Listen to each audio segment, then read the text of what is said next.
Ya, mari kita berdoa.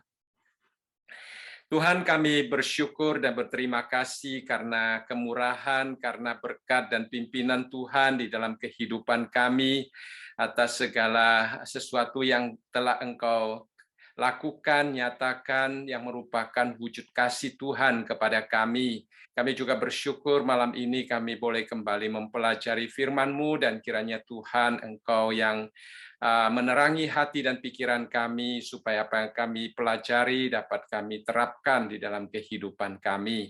Terima kasih Bapa, terpujilah nama-Mu, di dalam nama Tuhan kami Yesus Kristus kami berdoa. Amin. Ya, malam ini kita akan teruskan pembahasan kita. Ya, malam ini kita akan membahas dari Yakobus pasal yang keempat, ayat yang ke-6 sampai ayat yang ke-10. Ya, minggu lalu kita juga sudah sedikit membahas tentang ayat yang ke-6 ya. Dan kita akan melihat bagaimana hubungan antara ayat yang ke-6 dengan ayat yang ke-7 sampai ayat yang ke-10.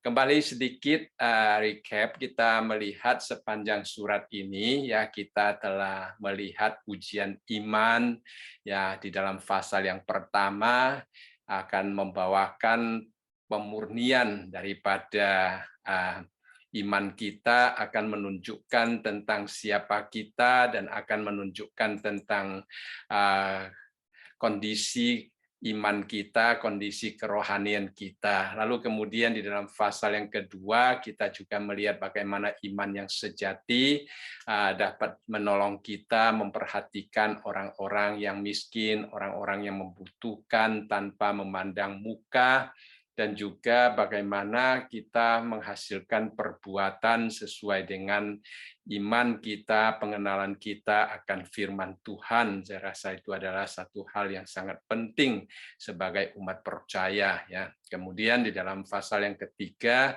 kita juga melihat bagaimana iman itu dinyatakan dalam kata-kata kita. Orang yang beriman secara benar akan menggunakan lidahnya secara benar juga di hadapan Allah maupun di hadapan orang lain. Dan juga hikmat yang datang dari Tuhan dan hikmat yang bukan dari Tuhan, itu ada satu perbedaan yang sangat jelas ya. Dan minggu lalu di dalam bagian awal daripada pasal yang keempat, kita juga melihat bagaimana iman yang sejati dipisahkan dari dunia. Ya, iman yang sejati tidak akan mencintai dunia, tetapi akan menjadi sahabat Allah. Ya, jadi saya rasa itu adalah satu hal yang sangat indah. Jadi dari ujian kita membuktikan kemurnian iman kita, dengan demikian mewujudkan iman di dalam tindakan-tindakan yang kelihatan dalam kesalehan kita, dan dengan rendah hati kita menikmati dan menggunakan hikmat yang datangnya dari Tuhan ya. Lalu di dalam ayat yang ke-6 kita melihat sebagai satu kesimpulan, dikatakan, tetapi kasih karunia yang dianugerahkannya kepada kita lebih besar daripada itu. Karena itu ia katakan Allah menentang orang yang congkak, tetapi mengasihani orang yang rendah hati. Lalu di dalam ayat yang ke-10 diulangi lagi dengan konsep yang sama, rendahkanlah dirimu di hadapan Tuhan dan Ia akan meninggikan kamu ya. Jadi kita melihat ayat yang ke-7 sampai ayat yang ke-10, ada 10 perintah yang Tuhan berikan kepada kita, dan di dalam 10 perintah itu sepertinya dirangkum oleh satu konsep, yaitu konsep tentang hidup dengan rendah hati di hadapan Tuhan. Ya, jadi ayat yang ke-6 berbicara tentang rendah hati, ayat yang ke-10 juga berbicara tentang rendah hati, dan di tengah-tengahnya kita melihat bagaimana rendah hati yang sesungguhnya itu diwujudkan di dalam suatu tindakan, di dalam suatu kehidupan kerohanian yang konkret. Ya. Jadi kita melihat di sini rendah hati adalah sesuatu yang sangat indah di mata Tuhan. dan juga merupakan kunci apakah kita akan diterima atau apakah kita akan ditolak, ya. Nah, dikatakan Allah menentang berarti Allah menempatkan kita sebagai musuhnya, ya. Jadi apakah kita menempatkan diri kita sebagai sahabat Allah ataukah kita justru menempatkan diri kita sebagai musuh Allah, ya. Jadi itu adalah ditentukan dengan kesungguhan hati kita, apakah kita rendah hati di hadapan Tuhan, ataukah kita menyombongkan diri di hadapan Tuhan. Ya, jadi kadang-kadang secara sadar atau tidak sadar kita bisa juga menempatkan diri kita seolah-olah di posisi sebagai musuh Allah. Nah, itu menakutkan, tetapi tidak kita sadari, ya. Jadi yang dimaksudkan di sini adalah bahwa Allah akan menunjukkan pengasihanannya kepada orang yang rendah hati. Ya, kita tidak mempunyai alasan untuk sombong di hadapan Tuhan. Tetapi karena manusia sudah jatuh di dalam dosa, karena manusia sangat gampang berfokus kepada diri sendiri, akhirnya manusia menempatkan diri sebagai orang yang ditentang oleh Allah. Nah, yang dimaksudkan dengan orang yang menjadi musuh Allah adalah orang yang tidak mendapatkan kasih karunia daripada Allah, ya. Nah, yang dimaksudkan dengan kasih karunia di sini sebenarnya adalah perkenanan Allah yang diberikan kepada orang-orang berdosa yang pada dasarnya tidak layak menerima akan perkenanan Allah itu, ya. Jadi perkenanan Allah itu mencakup pengampunan Allah, kasih setia Allah, serta janji-janji Allah yang Allah berikan kepada kita, ya. Jadi kasih karunia Allah dinyatakan oleh Roh Kudus melalui semua berkat rohani dan juga terang Roh Kudus untuk menuntun kita untuk semakin mengerti kehendak Allah, hidup sesuai dengan kehendak Allah, supaya melalui kehidupan yang demikian dapat menghasilkan sukacita yang sejati, damai sejahtera yang sejati, yang datangnya dari Tuhan tentunya, ya. Jadi semuanya itu merupakan rahmat Allah, merupakan kasih karunia. Kita melihat di sini menggunakan istilah kasih anugerah, yang kasih karunia yang dianugerahkan, dan juga pengasihanan Allah. Allah mengasihi orang yang rendah hati, kemudian juga dikatakan Allah akan meninggikan orang yang rendah hati. Jadi ini semua adalah suatu wujud daripada kasih Allah, ya, rahmat Allah yang Allah berikan kepada kita, ya. Jadi Allah sebenarnya sudah menyediakan kasih karunia-Nya kepada setiap orang yang mau datang kepada Dia dengan rendah hati, yang datang melalui Tuhan kita Yesus Kristus. Jadi di sini dikatakan, tetapi kasih karunia yang dianugerahkannya kepada kita lebih besar daripada itu. Apa yang dimaksudkan dengan lebih besar daripada itu? Kalau kita melihat bagian-bagian sebelumnya, ya, Yakobus mengingatkan kita agar supaya kita hidup berkenan kepada Allah, ya, agar supaya kita tidak menyombongkan diri, agar supaya kita memisahkan diri daripada dunia, ya. Dan kasih karunia Allah itu jauh lebih besar daripada dunia yang selalu kita kejar. Ya, kadang-kadang kita menganggap dunia dapat memberikan sesuatu yang indah di dalam hidup kita. Nah, padahal dunia ya tidak menambahkan sukacita, ya. Kalau kita melihat kenyataan semakin makmurnya dunia ini, semakin majunya teknologi, bukan menambahkan sukacita di dalam hidup manusia, bukan menambahkan damai di dalam hidup manusia, malah kita melihat, ya, saya barusan membaca satu artikel dikatakan orang-orang yang berada di bawah umur retired katanya ya umur-umur pertengahan itu sekitar 80% kemungkinan untuk hidup dalam depresi katanya. Dan orang-orang yang sudah di atas umur senior katanya mempunyai 70% kemungkinan untuk hidup di dalam depresi. Kita melihat dunia semakin makmur ya, finansial, materi kelihatannya semakin bercukupan, ya teknologi semakin maju, semakin membantu, seharusnya membuat hidup manusia lebih baik, tetapi kenyataannya tidak. Ya, jadi kadang-kadang manusia salah mengejar dunia dan pada akhirnya dunia didapatkan ternyata tidak menjadi berkat bagi hidupnya. Ya, jadi di sini dikatakan sebenarnya yang kita perlukan di dalam kehidupan kita, dalam hubungan kita dengan Tuhan, itu adalah kasih karunia Allah yang dikaruniakan kepada kita. Dan kuncinya untuk menerima kasih karunia daripada Allah itu adalah kerendahan hati kita. Ya, jadi kalau kita rendah hati, kita akan menerima kasih karunia. Ya, kasih orang yang sombong, dia tidak akan menghargai kasih karunia daripada Tuhan, baik kasih karunia berupa keselamatan yang Tuhan berikan, kasih karunia berupa hidup berkemenangan di dalam kehidupan sehari-hari, mereka tidak akan menghargainya. Ya, mereka lebih berfokus kepada diri sendiri, lebih berfokus kepada kekuatan diri sendiri, mengandalkan diri sendiri. Tetapi kalau kita rendah hati di hadapan Allah, maka kita akan sungguh-sungguh sadar bahwa di luar Tuhan ya tidak ada satu kebaikan di dalam diri kita.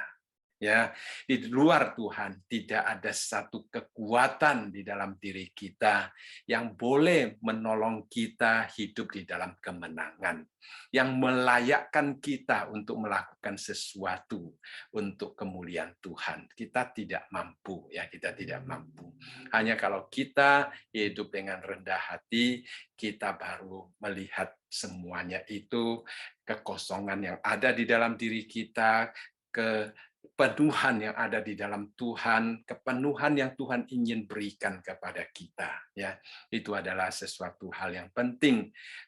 Kuncinya adalah apakah kita mau rendah hati ataukah apakah kita tetap merasa kita mampu di hadapan Allah. Ya, ya seperti dulu saya pernah mengatakan, Charles Spurgeon dia mengatakan bahwa kalau kita merasa diri kita mampu, maka Tuhan tidak mampu melakukan apa-apa di dalam hidup kita. Ya, ingat baik-baik. Kalau kita masih merasa mampu, maka Tuhan tidak mampu melakukan apa-apa di dalam hidup kita.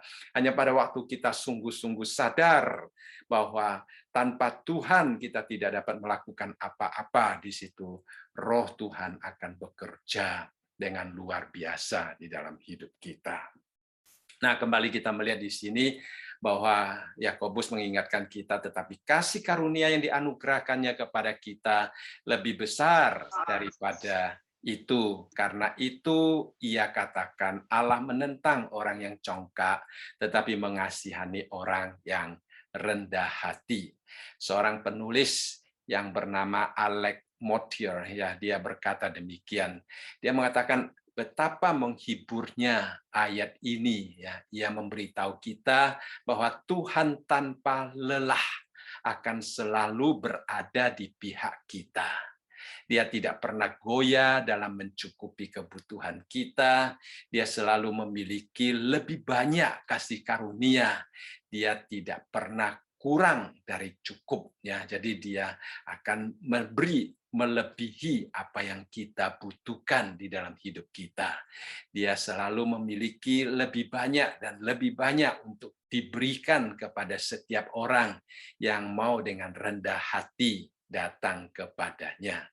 Lalu dia menambahkan, apapun yang mungkin kita korbankan ketika kita mementingkan diri sendiri, tetapi ada satu hal yang pasti, bahwa kita tidak akan kehilangan apa-apa kalau kita mau datang kepada Tuhan dengan rendah hati. Ya, artinya Kalau kita mementingkan diri sendiri, kalau kita hidup di dalam kecongkakan, kita akan mengorbankan segala sesuatu yang sebenarnya Tuhan sudah sediakan bagi kita. Tetapi kalau kita mau datang dengan rendah hati, di satu sisi kita tidak akan rugi apa-apa. Di lain sisi kita akan mendapatkan kemurahan, kecukupan, berkat Allah yang luar biasa di dalam hidup kita. Ya, jadi kita melihat di sini mengingatkan kita bahwa hidup antara congkak dan rendah hati itu sangat menentukan, ya, sangat menentukan apakah hubungan kita dengan Tuhan itu benar, apakah berkat Tuhan itu akan tersalurkan dengan lancar atau tidak. Itu sangat ditentukan dengan sikap kita, ya, apakah kita mau dengan rendah hati di hadapan Tuhan ataukah tidak, ya. Jadi ada seorang penulis mengatakan demikian, kadangkala kita mengeluh dan bersungut-sungut seperti orang Israel, merasa apa yang telah kita terima sejauh ini jauh lebih sedikit daripada cukupnya. Itu katanya itu adalah sikap orang yang congkak. Ya, orang Israel karena Tuhan memimpin mereka keluar dari Mesir, ya mereka menganggap bahwa Tuhan bertanggung jawab untuk mencukupi segala kebutuhannya. Tuhan bertanggung jawab untuk memelihara hidup mereka karena Tuhan memimpin mereka keluar dari Mesir. Itulah sebabnya ada sedikit masalah mereka mengeluh, ada sedikit masalah mereka bersungut-sungut. Dan kadang-kadang di dalam kehidupan Kristiani kita, ya kita mungkin juga jatuh di dalam situasi yang demikian, ya. Padahal Tuhan adalah Tuhan yang tidak pernah melalaikan kita, ya. Dia memang sabar, ya, kadang-kadang kita begitu tidak sabar di hadapan Tuhan, kadang-kadang kita mengeluh di hadapan Tuhan, tapi Tuhan kita sungguh-sungguh tahu keadaan kita sebagai manusia, ya, yang lemah, yang gampang jatuh, dan Tuhan selalu mengulurkan tangannya apabila kita mau datang ke hadapannya dengan rendah hati. Jadi saya merasa ini adalah satu hal yang sangat indah, suatu penghiburan yang luar biasa yang seperti dikatakan orang tadi, bahwa Tuhan ya selalu terbuka tangannya, ya seperti ayah daripada anak yang hilang. Ya, kita kadang-kadang seperti anak yang hilang, ya. Kita ingin mendapat banyak, kita ingin mengambil apa yang kita anggap milik kita, lalu kita bawa pergi. Ya, kita anggap itu adalah hak kita. Padahal itu sebenarnya adalah kasih karunia yang Tuhan percayakan kepada kita. Jadi kalau orang yang hidup rendah hati, dia akan sadar, ya, bahwa di luar Tuhan dia tidak dapat melakukan apa-apa. Lalu kalau kita melihat latar belakang daripada ayat ini, sebenarnya ya Yakobus juga mengutip dari Amsal, ya Amsal pasal yang ketiga, ya ayat yang ke-33 sampai ayat yang ke-34. Ya, dikatakan kutuk Tuhan ada di dalam rumah orang fasik, tetapi tempat kediaman orang benar diberkatinya. Apabila ia menghadapi pencemooh, maka ia pun mencemooh. Tetapi orang yang rendah hati dikasihaninya. Ya, jadi kita melihat di sini Yakobus dia menggunakan ayat-ayat perjanjian lama ini untuk menyampaikan maksud yang dia ingin sampaikan, bahwa orang yang sombong adalah orang yang tidak percaya pada kasih karunia Tuhan, seperti di sini ya, yang satu dikatakan sebagai orang benar, yang satu dikatakan sebagai orang yang fasik, yang satu dikatakan sebagai orang yang rendah hati, yang satu dibandingkan dengan orang yang mencemooh. Jadi itu adalah dua kondisi manusia yang bertolak belakang, ya, yang bertolak belakang. Dan Tuhan juga menghadap manusia sesuai dengan sikapnya. Ya, jadi dikatakan kutuk Tuhan ada di rumah orang fasik, tetapi tempat kediaman orang benar diberkatinya. Jadi kita sebenarnya juga yang sangat menentukan ya, apakah rumah kita sebagai tempat diberkati Tuhan atau didatangi dengan kutuk Tuhan. Ya, kita menentukan kehidupan kita, bagaimana sikap kita di hadapan Tuhan, firman Tuhan, hubungan kita dengan sesama kita, itu adalah satu keputusan yang sangat penting ya, bagaimana kita hidup dan akan menentukan ya apakah Tuhan itu bersikap begitu keras terhadap kita atau Tuhan bersikap mengasihani kita ya.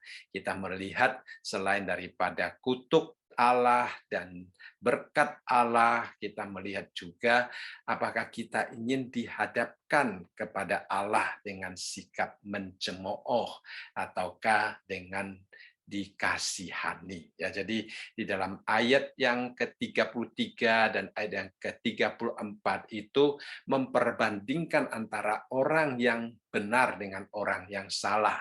Dan kalau kita kembali kepada apa yang dikatakan oleh Yakobus dengan mengutip ayat yang begitu kontras itu, Yakobus juga ingin memberitahukan kepada kita kalau hidup kita adalah hidup yang congkak, sebenarnya kita sama dengan pencemooh ya, kita sama dengan orang fasik yang dikatakan di dalam Amsal pasal yang ketiga tadi ya. Jadi kita harus meminta Tuhan, Roh Kudus menolong kita agar supaya kita sungguh-sungguh memperhatikan kehidupan kita. Ya, kita meminta Tuhan menolong kita agar supaya kita dengan rendah hati selalu mengintrospeksi diri kita, meminta Roh Kudus menerangi hati kita. Kalau Tuhan berbicara kepada kita, kita juga mau dengan rendah hati ya untuk menerimanya dan dengan rendah hati untuk mengikuti pimpinan Tuhan. Baik, ya ini tentang ayat yang keempat dan ayat ke-6 dan yang ke-10 ya. Kalau ada pertanyaan silakan ya. Lalu kita akan teruskan di dalam ayat yang ke-7 sampai ayat yang ke-10. Tadi saya katakan di dalam 4 ayat ini ya kita melihat yang saya beri tanda merah di sini ya. Itu adalah pernyataan tentang kata-kata kerja yang dalam bentuk perintah. Kita melihat ada 10 kata kerja yang dalam bentuk perintah ya, yaitu tunduklah, lawanlah, mendekatlah, tahirkanlah, sucikanlah, sadarilah, berduka cita, merataplah, rendahkanlah dirimu. Jadi ini adalah kata kerja. Ya, memang ini merupakan satu perdebatan di antara para penafsir. Ya, ada sebagian penafsir mengatakan kata-kata kerja ini ditujukan kepada orang-orang yang tidak mengenal Tuhan. Ya, seperti yang kita waktu melihat di dalam Amsal pasal yang ke-33 itu dikatakan sebagai orang fasik dan orang benar. Orang fasik mewakili orang-orang yang sombong, pencemooh. Orang benar ini mewakili orang yang rendah hati, orang yang dikasihani oleh Tuhan. Ya, jadi kita melihat ada penafsir mengatakan bahwa kalimat ini ditujukan kepada orang yang fasik, orang yang masih belum percaya. Tetapi ada juga yang mengatakan kalimat ini merupakan nasihat yang ditujukan kepada orang-orang percaya, ya, karena di situ menunjukkan tentang proses pengudusan kita. Di dalam proses pengudusan kita akan berhadapan dengan banyak tantangan-tantangan kehidupan rohani kita yang akan menuntut kita melakukan perintah-perintah yang demikian. Nah, setelah saya membaca kedua belah pihak dengan alasan dan sebagainya, saya rasa sebenarnya ayat ini tidak secara khusus ditunjukkan kepada orang yang percaya atau orang yang tidak percaya, ya. Ada bagian-bagian yang tertentu memang lebih cocok untuk orang yang percaya, ada bagian-bagian tertentu ya lebih cocok untuk orang-orang yang tidak percaya, ya. Ya memang kita melihat ada dikatakan ya di dalam ayat yang ke-8 misalnya orang-orang berdosa. Nah, orang-orang yang mengatakan kalau seandainya ayat ini tunjukkan kepada orang yang sudah percaya, yang sudah diselamatkan, Yakobus tidak akan menyebut mereka sebagai orang-orang berdosa misalnya. Jadi kita akan melihat beberapa kondisi yang menunjukkan sebenarnya ayat ini, ya, ayat-ayat ini tidak hanya ditunjukkan kepada orang-orang percaya saja, tetapi juga kepada orang yang masih belum percaya, ya. Jadi kita kalau perhatikan baik-baik akan kondisi-kondisi mereka, seperti saya katakan tadi, sebagian mereka masih ya misalnya mereka tidak sepenuhnya tunduk kepada Allah, ya. Nah, ini bisa orang yang percaya atau orang yang tidak percaya. Ya, orang percaya juga ada yang tidak tunduk kepada Allah, ya. Nah, lawanlah iblis misalnya, ada penafsir mengatakan lawanlah iblis itu adalah menunjukkan bahwa orang itu belum mau mengambil sikap untuk melawan iblis katanya. Berarti mereka masih mengikuti pimpinan iblis katanya. Nah, memang ada benarnya juga, tetapi kalau kita membaca Efesus juga mengingatkan kita untuk memakai perlengkapan senjata untuk melawan iblis, ya. Jadi ya kita sebagai orang percaya juga diminta untuk melawan iblis. Jadi tidak selamanya hanya kepada orang yang tidak percaya saja untuk melawan iblis. Nah, ada yang mengatakan lihat di dalam ayat ini dikatakan mereka tidak dekat dengan Tuhan, jauh daripada Tuhan, sehingga mereka masih hidupnya masih berantakan, hidupnya masih dihancurkan oleh dosa, sehingga mereka tangannya kotor, hatinya tidak kudus, ya, dan sebagainya, ya masih menyombongkan kemalangan mereka. Jadi ada sebagian orang lebih senang mengatakan ini semua tentang orang yang masih hidup di dalam dunia, yang masih di luar Kristus. Tetapi kalau kita melihat orang Kristen juga ada kemungkinan, ya perlu diingatkan dengan kata-kata yang demikian. Sehingga kalau menurut saya ya ini dua ayat ini memang 4 ayat ini memang bisa ditunjukkan kepada orang Kristen, bisa juga ditunjukkan kepada orang bukan Kristen. Nah, kita melihat di dalam ayat yang ke-8 menggunakan istilah hamartolos, yaitu orang berdosa, ya.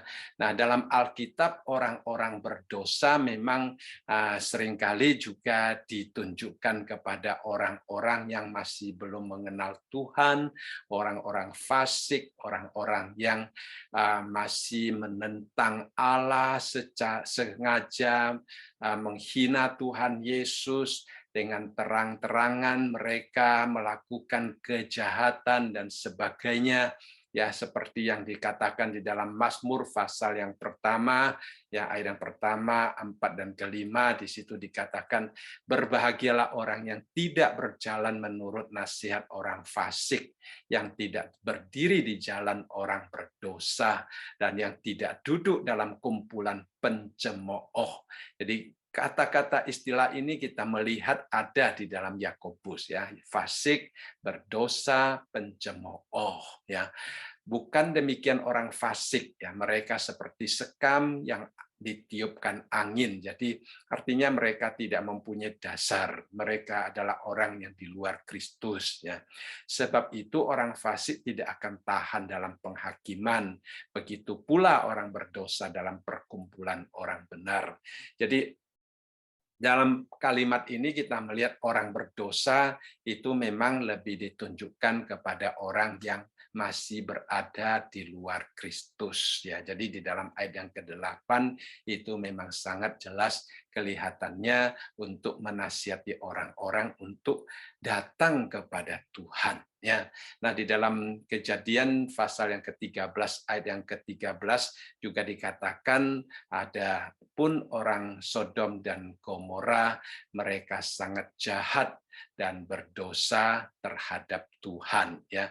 Kemudian kita juga melihat di dalam Amsal 13 ayat yang ke-6 dikatakan bahwa kebenaran menjaga orang yang saleh jalannya, tetapi kefasikan mencelakakan orang yang berdosa. Ya, kemudian di dalam Yesaya pasal yang pertama yang ke-28 dikatakan, tetapi orang-orang yang memberontak dan orang-orang berdosa akan dihancurkan bersama, dan orang-orang yang meninggalkan Tuhan akan habis lenyap. Jadi ayat-ayat yang demikian ya pada waktu berbicara tentang orang berdosa itu memang lebih ditunjukkan kepada orang-orang yang berada di luar Kristus, orang-orang yang berada di luar keselamatan. Ya, juga Yesaya 13 ayat yang ke-9 dikatakan, sungguh hari Tuhan akan datang dengan kebengisan, dengan gemas dan dengan murka yang menyala-nyala untuk membuat bumi menjadi sunyi senyap, sepi, dan untuk memunahkan daripadanya orang-orang yang berdosa.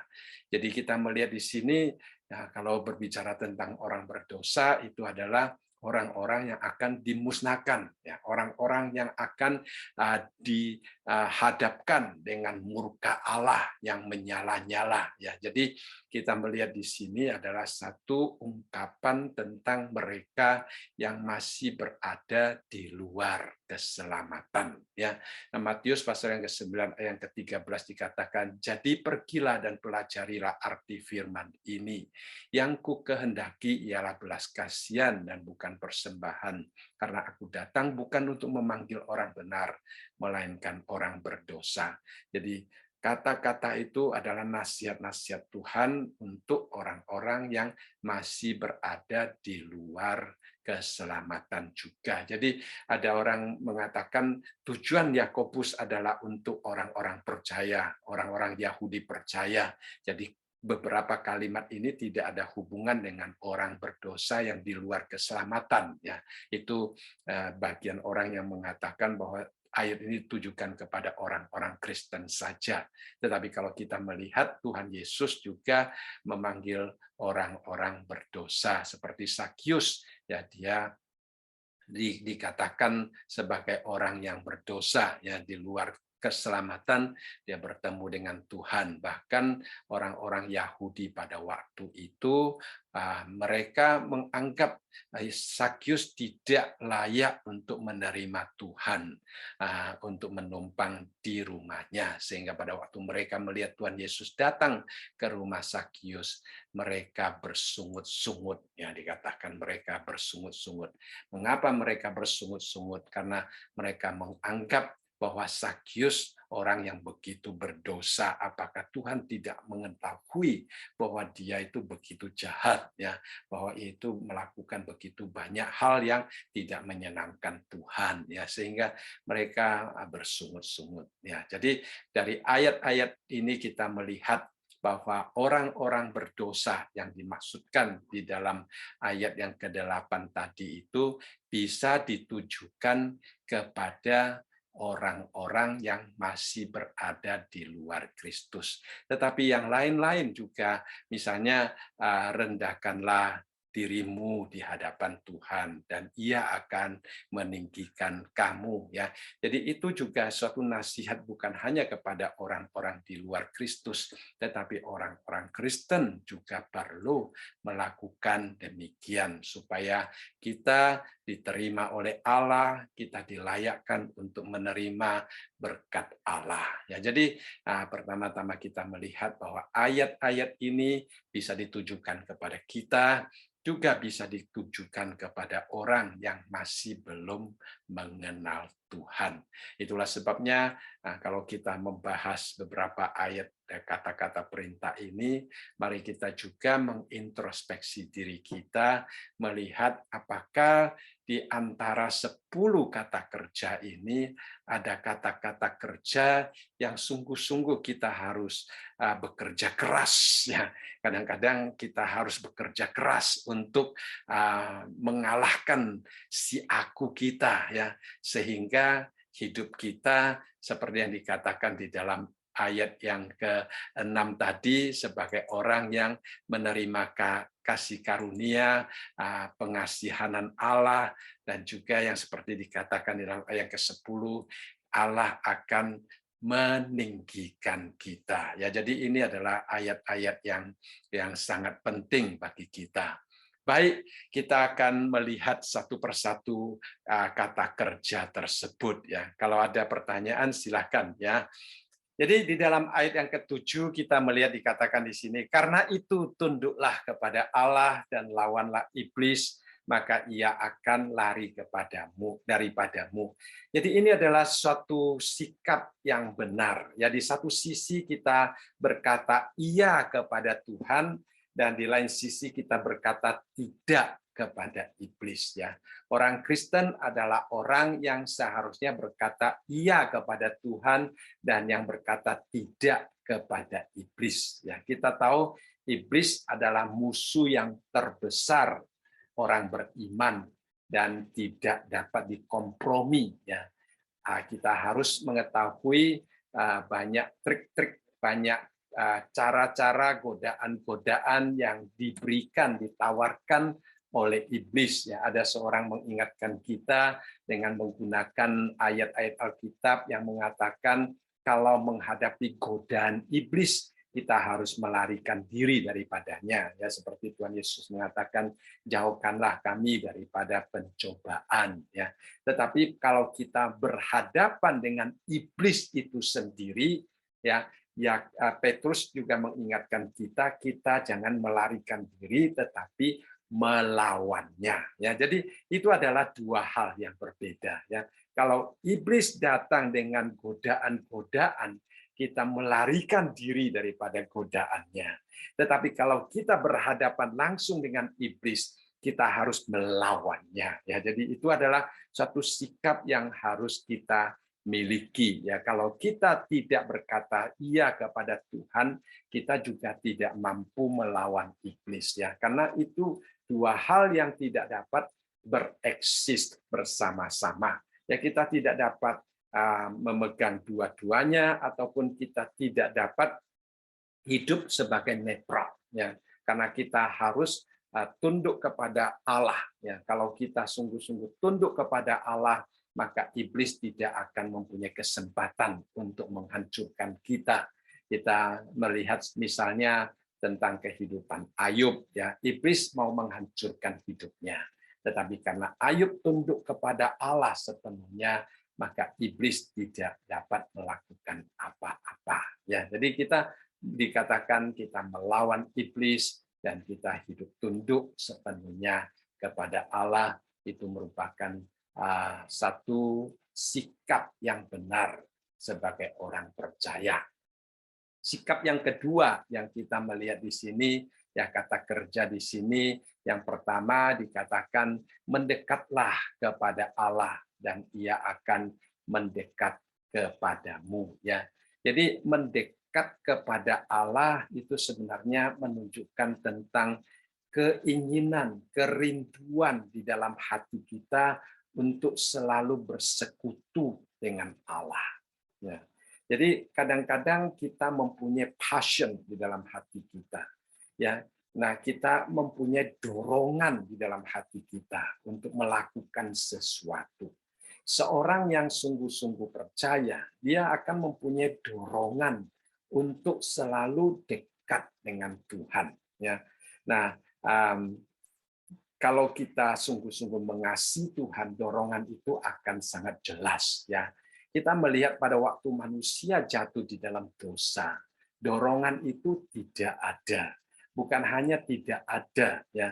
Nah, kalau kita membaca di dalam Kejadian pasal yang ketiga, setelah Adam dan Hawa jatuh di dalam dosa, apa yang mereka lakukan? Ya, mereka menyembunyikan diri, mereka menjauhkan diri. Ya, mereka tidak berani mendekat mendekatkan diri kepada Allah. Karena apa? Karena dosa yang telah mereka lakukan di dalam hidupnya. Nah, kadang-kadang ada orang yang setelah jatuh di dalam dosa, mungkin dia juga tidak terlalu suka membaca Alkitab. Karena Alkitab mungkin selalu menunjuk tentang hal-hal yang dia lakukan yang tidak benar di hadapan Allah. Dan kalau seandainya dia membaca ayat-ayat yang demikian, ayat-ayat itu seolah-olah melukai dia, ya, atau menyentuh luka yang ada di dalam hatinya, sehingga dia akan mencoba untuk melarikan diri daripadanya. Ya, jadi itu adalah sesuatu yang Tuhan percayakan kepada kita untuk saling menyembuhkan satu dengan yang lain, supaya tidak ada halangan bagi kita untuk datang dan mendekatkan diri kepada Tuhan. Lalu di dalam kalimat ini dikatakan, mendekatlah kepada Allah dan Ia akan mendekat kepadamu. Jadi kita melihat di sini Allah mempunyai satu kerinduan untuk dekat dengan kita. Ya, ini juga sebenarnya tujuan Allah menciptakan manusia. Ya, Allah ingin menunjukkan kasih-Nya kepada kita. Allah ingin menjalin persekutuan yang indah dengan kita. Ya, pada waktu kita mempunyai kerinduan untuk mendekatkan diri kepada Allah, maka Allah dengan tangan yang terbuka untuk mendekatkan dirinya kepada kita.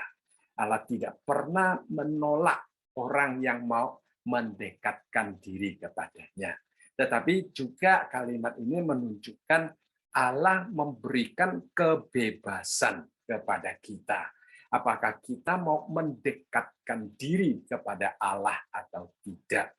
Jadi kita melihat kadang-kadang orang Kristen ada yang hidupnya begitu bersukacita, hidupnya begitu damai, ya walaupun banyak tantangan, walaupun banyak kesulitan, walaupun hidup di dalam kekurangan kadang-kadang, tapi hidupnya tetap kelihatannya sangat indah. Mengapa?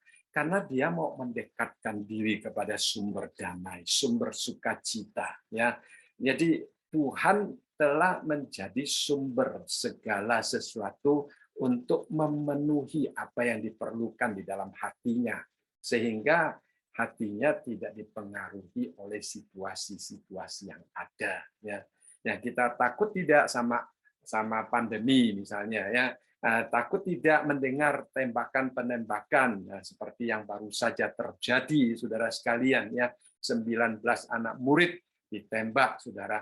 Itu sesuatu yang sangat menyedihkan, ya, sangat menyedihkan dan sangat menakutkan, saudara sekalian. Tetapi sebagai anak Tuhan yang hidup mendekatkan diri kepada Tuhan, kita memang situasi tidak dapat dikontrol, tetapi kondisi hati kita dapat ditopang oleh Allah, sehingga kita tidak seperti orang yang kebingungan di dalam menghadapi masalah-masalah, tetapi kita percaya bahwa Tuhan tetap bertakhta di atas segala-galanya. Ya. Jadi tujuan kita mendekatkan diri kita kepada Tuhan, di satu sisi ya kita boleh mendapatkan berkat yang Tuhan sediakan bagi kita. Di lain sisi kita juga mendekatkan diri kepada Tuhan supaya kita semakin memahami kehendak Allah, ya. Kalau dua orang hidup berdekatan akan sangat gampang ya untuk saling mengetahui isi hati seorang dengan yang lain, ya. Kalau suami istri dekat, ya suaminya hanya menunjukkan mimiknya aja, istrinya sudah tahu ya maksud yang dia ingin sampaikan itu apa tanpa perlu mengucapkannya. Karena apa? Karena hubungan itu dekat, ya. Dan demikian juga hubungan kita dengan Tuhan, ya. Kalau kita dekat dengan Tuhan, maka kita akan semakin memahami kehendak Tuhan, ya. Dengan memahami kehendak Tuhan, kita boleh semakin mengabdikan diri kita kepada Tuhan dan hidup sesuai dengan rencana Tuhan. Jadi hidup kita mempunyai satu misi, ya, seperti Rick Warren pernah mengatakan, Tuhan mempunyai rencana, di dalam setiap kehidupan kita. Ya. Jadi tujuan kita untuk mengerti kehendak Allah sebenarnya adalah untuk mengerti tujuan hidup kita. Ya, Allah mempunyai tujuan hidup bagi kita. Jadi kita mendekatkan diri kepada Tuhan, kita semakin mengenal Tuhan, kita semakin mengetahui juga makna hidup kita, tujuan hidup kita, bagaimana kita dapat hidup menjadi orang yang sesuai dengan maksud pencipta kita. Ya, jadi semuanya itu melalui mendekatkan diri kepada Tuhan. Ya, jadi kembali hanya orang yang rendah hati yang akan mendekatkan diri kepada Tuhan. Orang yang sombong tidak merasa perlu untuk mendekatkan diri kepada Tuhan. Karena mereka akan melakukan segala sesuatu sesuai dengan keinginan dirinya sendiri dan bukan apa yang Tuhan inginkan. Ya, jadi dikatakan di sini Tuhan tidak pernah memaksa kita untuk mendekatkan diri kepadanya, tetapi setiap kali kita mau mendekatkan diri, Tuhan tidak pernah menolak kita.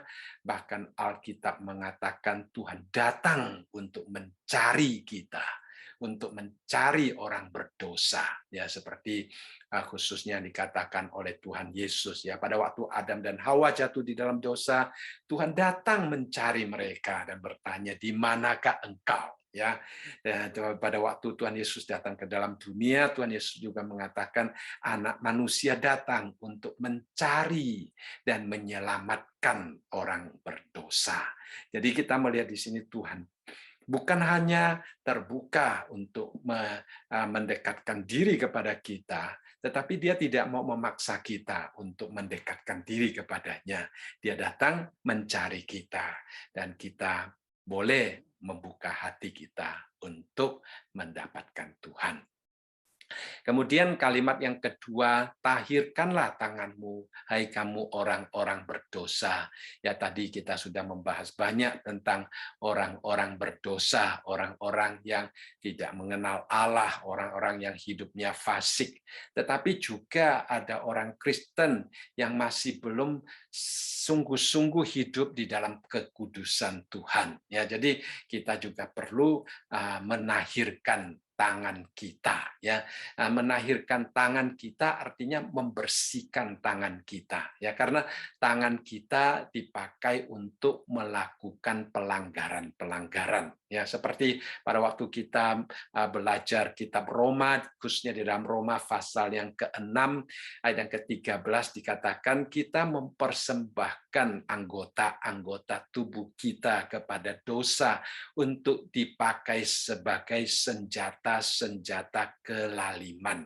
Nah, kita harus mempersembahkan diri kita kepada Tuhan dan mempersembahkan anggota tubuh kita kepada Tuhan sebagai senjata kebenaran. Ya, jadi mentahirkan tangan kita artinya kita jangan lagi mempersembahkan anggota tubuh kita, tangan kita kepada si jahat untuk melakukan kejahatan, tetapi kita mempersembahkan tangan kita kepada Tuhan untuk dipakai sebagai senjata kebenaran, ya, seperti yang dikatakan di dalam 1 Timotius pasal yang kedua yang ke-8, ya, oleh karena itu aku ingin supaya di mana-mana orang laki-laki berdoa dengan menadahkan tangan yang suci, tanpa marah dan tanpa perselisihan.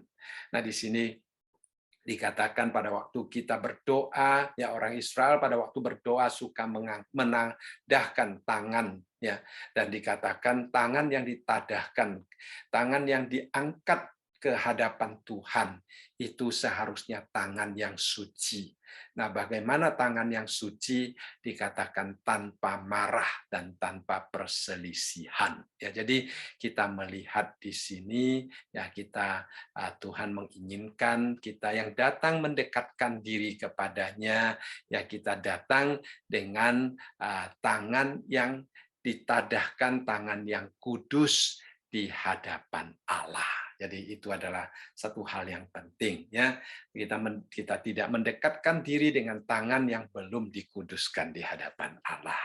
Kemudian di dalam kalimat yang ketiga dikatakan, sucikanlah hatimu, hai kamu yang mendua hati. Ya, seperti yang kita bahas minggu lalu di dalam ayat yang kelima khususnya, jangan kamu menyangka bahwa kitab suci tanpa alasan berkata roh yang ditempatkan Allah di dalam diri kita diingininya dengan cemburu ya. Jadi Tuhan tidak ingin kita mendua hati. Ya, artinya Tuhan tidak ingin di satu sisi kita menyembah Dia, di lain sisi kita menyembah Mamon. Tetapi Tuhan ingin kita datang kepada Dia dengan sepenuh hati. Ya, jadi Tuhan ingin kita sepenuhnya milik Tuhan. Ya, Dia tidak ingin kita menjadi milik daripada si jahat. Ya. Nah, sebenarnya mendua hati itu merupakan sesuatu yang tidak dapat bereksis, ya, karena kita tidak dapat bereksis secara netral, ya. Jadi kita melihat di sini, dia tadi saya bacakan di sini dalam Matius pasal yang ke-6 ayat yang ke-24 dikatakan, tak seorang pun dapat mengabdi kepada dua tuan. Karena jika demikian ia akan membenci yang seorang dan mengasihi yang lain. Atau ia akan setia kepada yang seorang dan tidak mengindahkan yang lain. Kamu tidak dapat mengabdi kepada Allah dan kepada Mamon. Perhatikan ayat ini ya, bukan hanya menasihati kita jangan mengabdi kepada dua tuan, bahkan dikatakan bahwa kita tidak dapat ya mengabdi kepada dua tuan. Artinya tidak, orang yang mendua hati itu sebenarnya tidak dapat bereksis di dalam hidup ini ya. Karena apa? Karena kita pasti akan memilih salah satunya. Digunakan istilah membenci yang seorang dan mengasihi yang lain ya. Jadi kita tidak dapat mengatakan bahwa kita ingin dua-duanya, tidak mungkin ya, tidak mungkin. Seperti juga yang dikatakan di dalam 1 Yohanes bahwa kita jangan mengasihi dunia, karena kalau kita mengasihi dunia, kasih kita akan Allah tidak ada di dalam hati kita. Jadi itulah sebabnya jadi kita dinasihati supaya kita menyucikan hati kita. Ya, apa artinya menyucikan hati kita? Artinya mempunyai hati yang terfokus penuh kepada Tuhan. Ya, jangan melirik kepada dunia, jangan mengizinkan dunia menajiskan hati kita. Kita datang ke hadirat Allah dengan hati yang murni, hati yang terfokus, dengan hati yang mempunyai tujuan yang jelas, dengan hati yang mempunyai keinginan yang jelas, yaitu hanya untuk menyenangkan Tuhan. Ya, sucikan di sini juga mempunyai arti sisihkan, ya, pisahkan, ya, pisahkan hati kita dengan sepenuhnya, dengan terfokus hanya kepada Tuhan semata-mata. Ya, jangan menjadi orang yang mendua hati. Ya, jadi kita bersandar kepada Tuhan, tidak bisa juga bersandar kepada dunia ini. Lalu kemudian di dalam ayat yang ke-9, ya, ayat yang ke-9 adalah sesuatu yang sangat penting juga di dalam kehidupan kita. Dikatakan, sadarilah kemalanganmu, berduka cita dan merataplah, hendaklah tertawamu kamu ganti dengan ratap dan sukacitamu dengan duka cita. Jadi kesadaran di sini adalah kunci untuk berubah. Ya, itu penting ya. Kalau kita sadar, kita akan berubah. Kalau kita tidak sadar, kita tidak berubah ya. Nah, ada orang yang tidak sadar, akhirnya dia masih merasa sukacita, masih tertawa dengan dosa-dosa yang mereka lakukan. Mereka masih membanggakannya. ya. Nah, seperti yang dikatakan di dalam ayat-ayat sebelumnya, ya, hikmat yang datang daripada dunia adalah iri hati, adalah mementingkan diri sendiri. Orang yang mendapatkan hikmat dari dunia ini masih menyombongkan diri dengan iri hatinya, dengan mementingkan diri egoisnya, ya. Jadi itu adalah manusia yang sudah dikuasai oleh dosa. Dia tidak dapat membedakan apakah sesuatu itu patut dibanggakan atau tidak patut dibanggakan. Jadi di sini dikatakan kita harus sadar. Kita melihat orang-orang yang ada di Sodom dan Gomora, ya, mereka melakukan dosa, mereka masih membanggakan dosa mereka. Bahkan pada waktu Tuhan mengutus malaikat kepada mereka, mereka masih mau melecehkan malaikat itu dengan perbuatan-perbuatan homoseksual mereka. Ya, jadi mereka tidak merasa bahwa mereka itu patut meratapi akan situasi mereka. Mereka tidak sadar bahwa mereka harus menangisi akan dosa mereka. Nah, hari ini kita juga berhadapan dengan orang-orang yang bertingkah laku seperti Sodom dan Gomora, ya. Kita ingatkan mereka, tetapi mereka mungkin lebih galak daripada kita, ya. Mereka masih membangga-banggakan apa yang mereka lakukan di dalam hidup mereka. Kita perlu menangisi mereka, kita perlu mendoakan mereka supaya mereka sadar, ya, ini adalah sesuatu yang sungguh-sungguh sangat penting, ya, supaya mereka dapat sadar, ya. Kesadaran merupakan kunci yang sangat penting, dan tugas kita sebagai orang-orang percaya adalah berdoa bagi mereka supaya mereka menyadari akan apa yang mereka lakukan, supaya mereka boleh datang kepada Tuhan seperti yang pada waktu Daud dia mengaku dosanya di dalam Mazmur pasal yang ke-51 ayat yang ke-19, dia berkata, korban sembelihan kepada Allah ialah jiwa yang hancur. Ya, jadi orang yang kalau sudah sadar dia akan menyesalinya. Kalau dia menyesalinya itu seperti hancur jiwanya. Ya, dia merasa sedih di hadapan Tuhan. Lalu dikatakan hati yang patah dan remuk tidak akan kau pandang hina, ya Tuhan. Ya, Tuhan memandang indah kalau kita mau datang menyadari akan keadaan kita, kemudian meminta Tuhan mengampuni kita. Jadi ayat yang ke-9 dikatakan, sadarilah kemalanganmu, berduka citalah dan merataplah. Hendaklah tertawamu kamu ganti dengan ratap dan sukacitamu dengan duka cita. Ya, kita berdoa, mereka yang berfoya-foya, mereka yang minum minuman keras, mereka yang dipengaruhi oleh candu dan sebagainya, yang masih hidup di dalam kesukacitaan karena memuaskan diri sendiri, supaya mereka sadar. Ya, kita doakan dunia ini, maka dunia ini akan lebih baik, ya. Dunia ini akan berubah. Nah, lalu kemudian kita melihat ayat yang ke-10 yang sudah kita bahas tadi, dikatakan rendahkanlah dirimu di hadapan Tuhan, ya, maka Dia akan meninggikan kamu. Ketika orang berdosa sungguh-sungguh merendahkan diri di hadapan Allah dan mau menerima kasih karunia keselamatan dari Allah, maka mereka diangkat dari keberdosaan yang hina itu dan diberikan kuasa untuk menjadi anak-anak Allah. Nah, ketika orang-orang percaya benar-benar merendahkan diri di hadapan Allah dan merasa tidak berdaya, saat itulah mereka akan mengandalkan kuasa dan pertolongan Tuhan untuk menjadi orang yang paling bertenaga untuk mengalahkan dosa-dosa yang ada di sekitarnya. Ya, jadi ketika orang percaya dengan rendah hati dan dengan sepenuh hati hidup bersandar pada persediaan Tuhan yang berkelimpahan, maka hatinya akan sungguh-sungguh dipuaskan.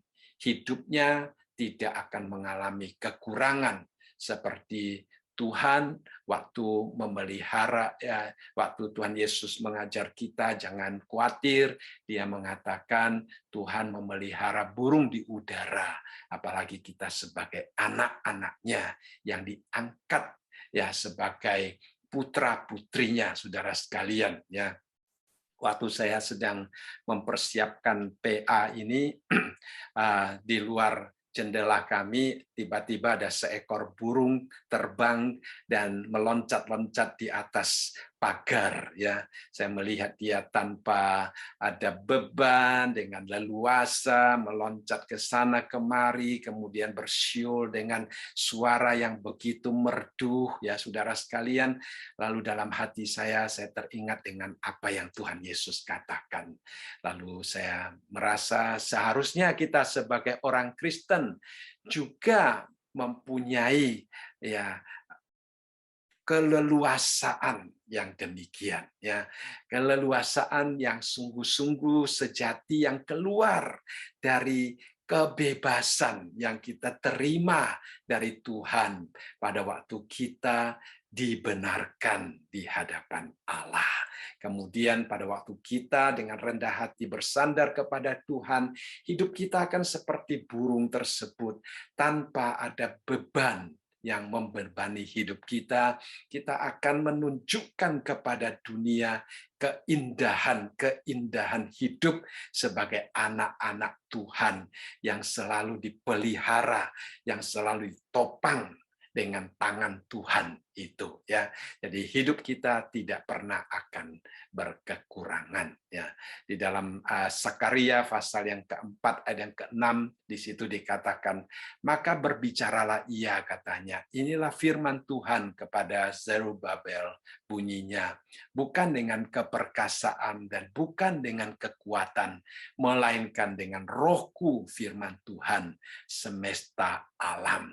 Ini hanya akan dialami oleh orang-orang yang tidak mengandalkan diri sendiri, saudara sekalian. Ya, nah kalau orang Kristen benar-benar mengerti dan percaya ayat ini, saudara sekalian, saya percaya imannya akan memutarbalikkan dunia ini, saudara sekalian. Imannya akan memutarbalikkan konsep nilai kita. Imannya akan memutarbalikkan konsep pelayanannya, saudara sekalian, ya. Imannya akan mengubah secara total hati dan kerohaniannya, ya. Hidupnya akan diubah, bahkan kita akan menikmati vitalitas rohani dan kemenangan demi kemenangan di dalam kehidupan kerohanian kita, andai kata kita tahu bahwa Roh Tuhan bekerja dengan begitu sempurna di dalam hidup kita. Ya, saudara sekalian, dunia boleh berubah, segala malapetaka boleh terjadi, ya, kekacauan boleh terjadi, tetapi Roh Allah akan tetap bekerja di dalam hati kita, menopang kita, memberikan kemenangan di dalam hidup kita. Ya, jadi itu adalah suatu jaminan yang indah yang Tuhan berikan kepada setiap orang yang mau dengan rendah hati mendekatkan diri kepadanya, hidup bersandar sepenuhnya kepada Tuhan. Ya, jadi sebagai kesimpulan untuk malam ini, kita melihat ya dari ke-10 perintah ini, kita bertanya kepada diri kita sendiri, ya, apa perintah mana yang paling sulit saya lakukan, atau apakah saya sungguh-sungguh sudah melakukan semuanya itu, ya, apakah saya sungguh-sungguh diterima Allah karena saya hidup taat sepenuhnya kepada Dia, ya. Kemudian kita bertanya pertanyaan yang kedua, apa yang menjadi kunci untuk dapat melakukan semua perintah Tuhan yang Tuhan berikan melalui ayat-ayat tersebut, ya. Jadi kuncinya kita tahu adalah rendah hati di hadapan Tuhan, ya. Rendah hati pada waktu Tuhan mengingatkan kita, pada waktu Roh Kudus menerangi hati kita, dengan rendah hati kita mau mentaatinya. Lalu pertanyaan ketiga, dalam hubungan kita dengan Tuhan, apakah kita menempatkan diri sebagai orang yang diterima, yang menerima kasih karunia Allah, atau sebagai orang yang dimusuhi oleh Allah? Kembali, kecongkakan akan membuat kita dimusuhi oleh Allah, rendah hati akan membuat kita menerima kasih karunia Allah. Kita yang menentukan, saudara sekalian, ya. Kita diselamatkan karena anugerah Tuhan, semata-mata anugerah Tuhan. Tetapi hidup memperkenankan Tuhan adalah tanggung jawab setiap kita. Ya, apakah kita menempatkan diri sebagai orang yang menerima kasih karunia, ataukah kita menempatkan diri sebagai orang yang dimusuhi oleh Allah? Kita meminta Tuhan menolong kita, selalu mengintrospeksi diri kita, dan mau sungguh-sungguh rendah hati di hadapan Tuhan. Baik, saya rasa malam ini kita akan belajar sampai di sini. Saya akan pimpin doa dulu ya. Kita berdoa bersama-sama. Tuhan, kami kembali bersyukur melalui Yakobus. Tuhan mengajar kami untuk hidup rendah hati di hadapan Tuhan. Dan kami menyadari kadang-kadang kami masih hidup mengandalkan diri kami sendiri, sehingga kami kehilangan banyak berkat kasih karunia yang sebenarnya Tuhan sudah sediakan bagi kami. Tuhan, kadang-kadang kami tidak seperti apa yang dikatakan oleh Sakaria. Kami masih mengandalkan kekuatan, pengalaman diri sendiri daripada mengandalkan Roh Tuhan yang ada di dalam diri kami. Tolong kami ya Bapa, supaya kami sungguh-sungguh mempunyai penyerahan yang total dengan kerendahan hati di hadapan Tuhan. Tuhan, kami bersyukur untuk berkat Tuhan di dalam kehidupan kami. Tuhan menjaga keluar masuk kami. Tuhan memberikan kesehatan yang baik kepada kami. Tuhan memberkati keluarga kami, memberkati studi anak-anak kami, mencukupi segala kebutuhan mereka, memberikan hikmat kepada mereka di dalam studi mereka. Kami khususnya berdoa bagi Ian di dalam masa-masa pengambilan keputusan untuk ke college.